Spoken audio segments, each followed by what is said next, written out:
Hello and welcome to the Philosophical Rebellion Substack.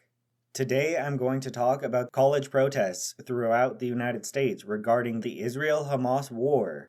There's a major issue in the United States with an extreme crackdown on free speech for all protesters who are protesting around college campuses in opposition to the Israeli genocide. But in order to falsely slander those protests, they are being labeled as anti-Semitic or as advocating for violence against Jews. And although there's a very small portion of extremists who do take those stances, the overwhelming majority of college protesters are protesting against Israel's war crimes, and the very few extremists are being overemphasized in order to generalize to the entire college protest movement the worst aspects that they could find, instead of addressing the underlying issue, which is Israel's genocide.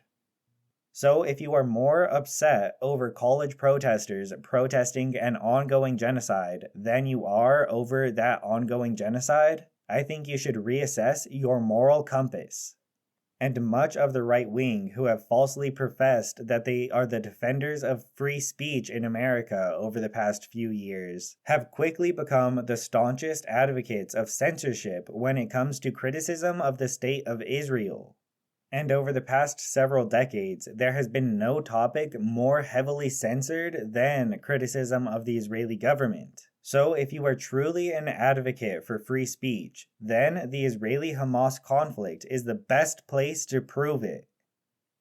When somebody like Nikki Haley says to finish them about civilians in Gaza, or Senator Tom Cotton says that Israel does not need patronizing lectures about civilian casualties and that Israel should bounce the rubble, knowing that children are trapped inside that rubble, I think that is truly evil, disgusting language that normal people should look at with the highest level of moral contempt.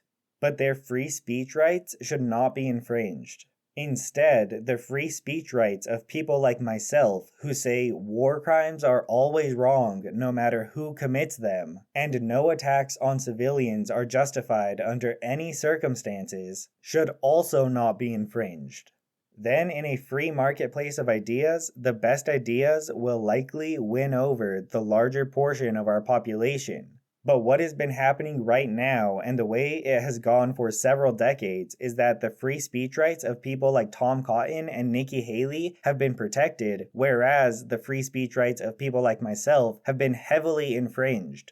And that could be seen in people like Katie Halper, Ken Roth, as well as the vicious crackdown on college protests around the United States.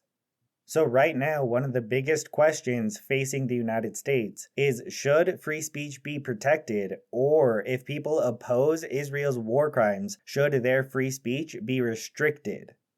And unfortunately, a lot of big money and special interests are behind the idea of restricting any free speech which goes against the idea of unconditional support for Israel with no red lines.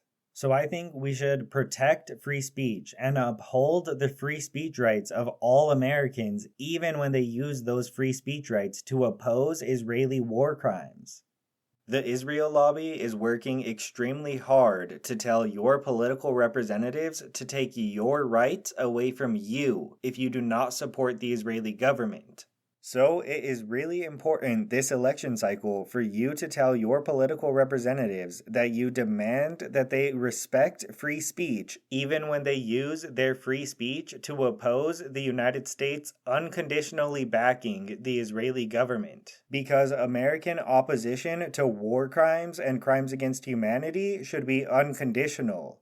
Our support for every country should be conditional, and we as Americans should all have our free speech rights protected so that we can have a say in the conditions that our nation sets for other nations to receive our aid.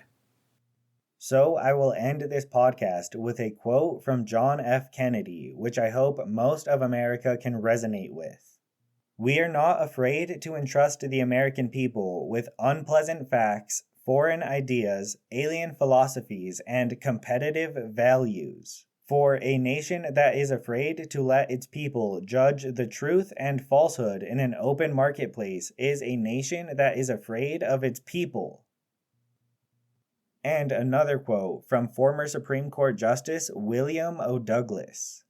Restriction of free thought and free speech is the most dangerous of all subversions. It is the one un-American act that can most easily defeat us. The American government is premised on the theory that if the individual man is to be free, his ideas, his beliefs, his ideology, his philosophy must be placed beyond the reach of government.